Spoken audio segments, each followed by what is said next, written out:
আসসালামু আলাইকুম প্রিয় নবম দশম শ্রেণীর শিক্ষার্থী। আমি আজ তোমাদের সাধারণ গণিতের 11 অধ্যায়ের 11.2 অনুশীলনী এর 25 নম্বর সৃজনশীল অঙ্কের সমাধান করে দেখাবো। দেখো, সৃজনশীল অঙ্কে বলা আছে আশিক, মিজান, অনিকা, অহনার 1,32,000 টাকা মূলধন নিয়ে ব্যবসা শুরু করে এবং 1 বছর শেষে তারা লাভ করে হলো 26,500 টাকা। বলছে উক্ত ব্যবসায় মূলধন আশিকের অংশ দেওয়া আছে, মিজানের অংশ দেওয়া আছে, মিজানের অংশ, অনিকের অংশ এবং অনিকার অংশ, অহন অংশ দেওয়া আছে। তাহলে ক নম্বর সমাধান। ক নম্বর বলছে যে মূলধনের সরল অনুপাত নির্ণয় করো। সরল অনুপাত মানে তোমাকে ধারাবাহিক অনুপাত নির্ণয় করতে হবে।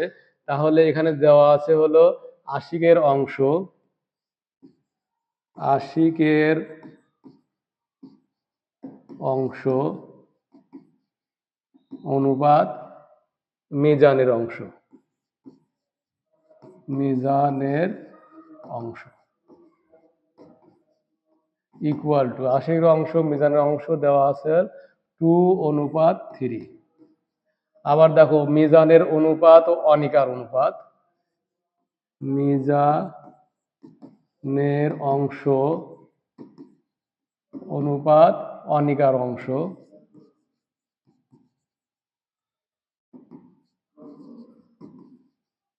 Equal to 4:5, 4:5।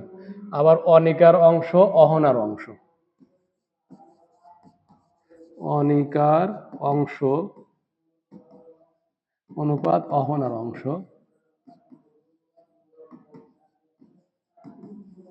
সমান দেওয়া আসলে 5:6। তাহলে দেখো এখানে প্রথম অনুপাতের দ্বিতীয় রাশি হলো মিজান এবং দ্বিতীয় অনুপাতে প্রথম রাশি মিজান। তার মানে এই মিজান আর মিজান আমাদের এক বানাতে হবে। তাহলে এখানে 3 আর এখানে আছে 4, 3 আর 4 এমন একটা সংখ্যা দ্বারা গুণ করতে হবে যাতে দুইটি একই মান পাওয়া যায়। এই জন্য যদি প্রথম অনুপাতকে 4 দ্বারা এবং দ্বিতীয় অনুপাত 3 দ্বারা গুণ করি তাহলে কিন্তু মান পাওয়া যাবে। ইকুয়াল টু তাহলে 2 গুণ 4 অনুপাত 3 গুণ 4 ইকুয়াল টু 4 দুগুণ 8 অনুপাত 3 4 12। আবার দেখো দ্বিতীয় মধ্যে 3 দ্বারা গুণ করি তাহলে 4 গুণ 3 অনুপাত 5 গুণ 3, তাহলে 3 4 12, 12 অনুপাত 3 5 15। দেখো প্রথম অনুপাতের দ্বিতীয় রাশি এবং দ্বিতীয় অনুপাতের প্রথম রাশি কিন্তু 12 বার মিলে গেল। এখন আবার যখন তৃতীয় অনুপাতের সাথে করব তখন তৃতীয় অনুপাত দ্বিতীয় অনুপাতের শেষ রাশি এবং প্রথম অনুপাতে প্রথম রাশি এক বানাতে হবে। অর্থাৎ এখানে 15 আছে আর এখানে আছে 5। 5 কে কত দ্বারা গুণ করলে 15 হবে? তাহলে আমরা নিশ্চয় জানি 5 কে যদি 3 দ্বারা গুণ করি তাহলে 5 গুণ 3 অনুপাত 6 গুণ 3 ইকুয়াল টু 3 5 15 অনুপাত 3 6 18। এখন দেখো 8 12 12 15 15 18 তাহলে মিলে গেলে এখন আমরা লিখতে পারি সুতরাং আশিকের অংশ অনুপাত মিজানের অংশ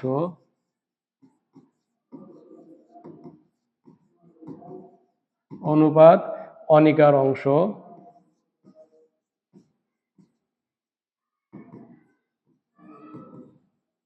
অনুপাত অহনার অংশ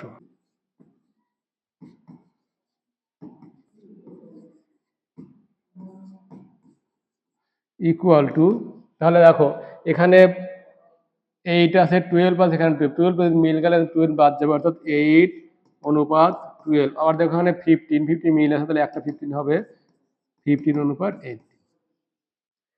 এই হলো বলছে মূলধনের সরল অনুপাত নির্ণয় করা। তাহলে এটি হলো নির্ণয় অনুপাত। এখন দেখো বলছে খ নম্বর যে উক্ত ব্যবসায় প্রত্যেকের মূলধন নির্ণয় করো। তাহলে প্রত্যেকের মূলধন নির্ণয় করতে হলে আমরা ধরে নেব এখানে দুইটি নেমে করা যায়, একটা হলে এক্স ধরে করা যাবে, আবার যদি মনে করো অনুপাতের রাশির যোগফল করে তাও করা যাবে। তাহলে অনুপাতের রাশির যোগফল করে বের করি অনুপাতের রাশির যোগফল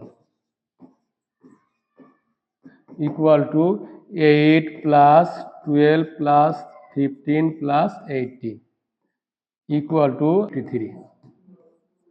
এখন মোট মূলধন দেওয়া আছে হলো 1,32,500 টাকা। তাহলে আশিকের অংশ বা আশিক কি বলছে এখানে মূলধন কত, তাহলে আশিকের মূলধন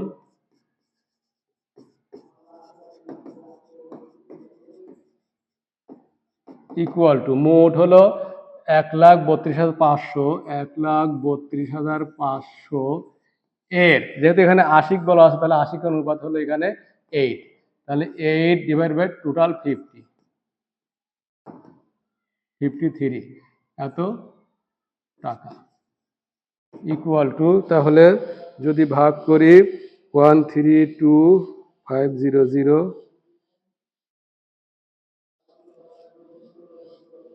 ভাগ 53, এ যদি কাটাকাটি করি তাহলে হবে হলো 2,500 গুণ 8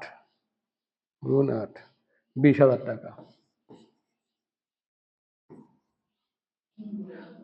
আশিকের পর মিজান, তাহলে মিজানের মূলধন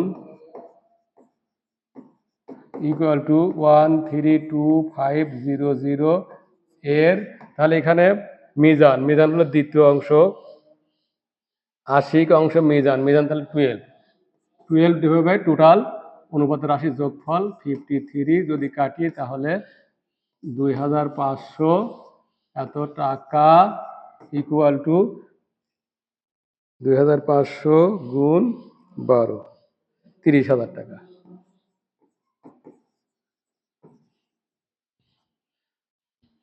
তারপরে অনিকার অংশ,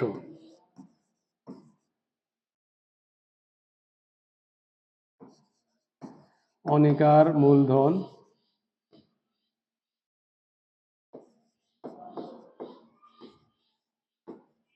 ইকুয়াল টু 1,32,500 এর 15 ডিভাইড 53 এত টাকা, যদি কেটে দেয় তাহলে 2,500 গুণ 15, তাহলে 2,500 গুণ 15 37,500 টাকা।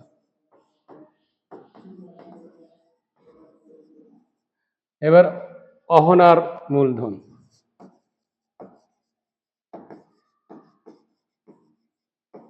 ইকুয়াল টু 1,32,500 এর 18 ডিভাইডেড বাই 53 টাকা, তাহলে কেটে যদি দেয় এখানে থাকে হলো 2,500 ইকুয়াল টু 2,500 গুণ 18 35,000 টাকা।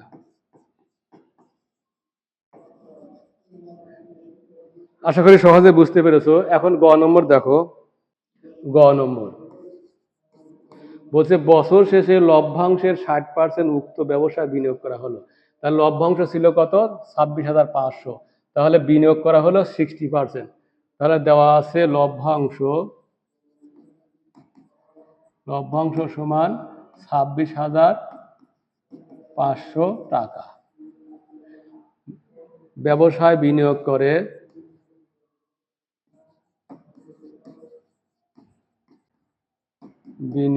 করে বলছে 60%, মানে উত্তর লভ্যাংশের 60%, অর্থাৎ 26,500 এর 60%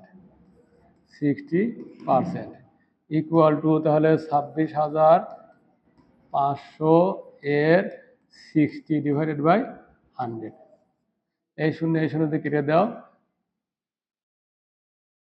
ইকুয়াল টু, যদি গুণ করো তাহলে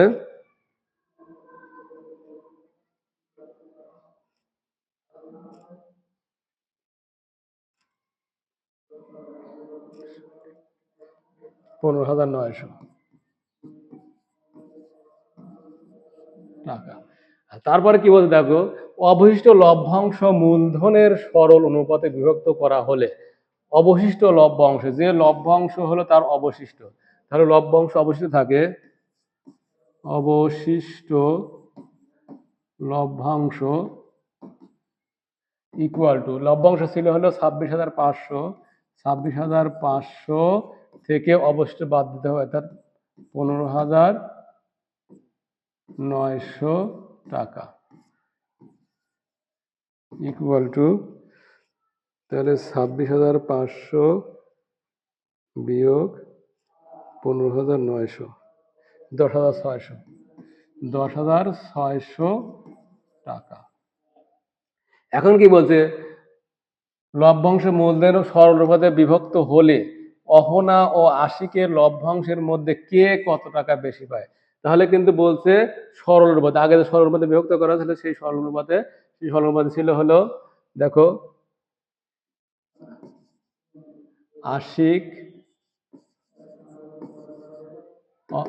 আশিক অনুপাত মিজান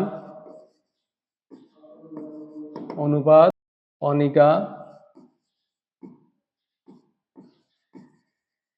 অনুপাত অহনা,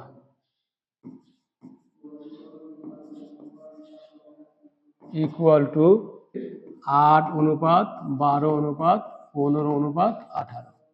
এখন এখানে বলছে অহনা এবং আশিকের লভ্যাংশ, তাহলে অনুপাতের রাশির যোগফল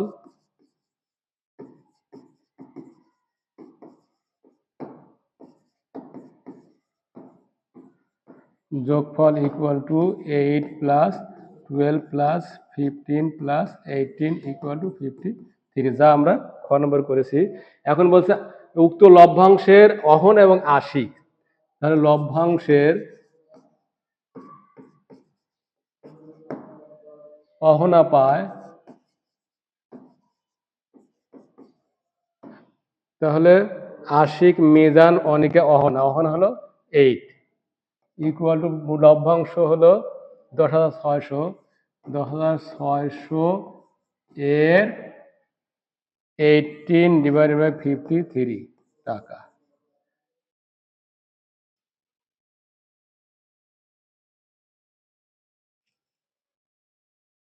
তাহলে 10,600 ভাগ 53, 200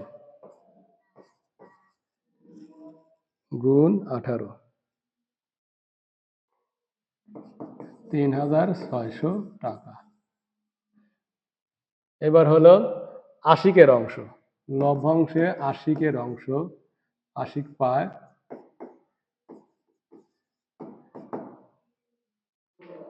তাহলে 10,600 এর, এখানে আশিক হলো 8, তাহলে 8/53 যদি কেটে দেই তাহলে থাকে 200 ইকুয়াল টু 4×800, 1,600 টাকা। তাহলে কে বেশি পায়, অহনা বেশি পায়, অহনা বেশি পায়, তাহলে 3,600 বিয়োগ 1,600 টাকা।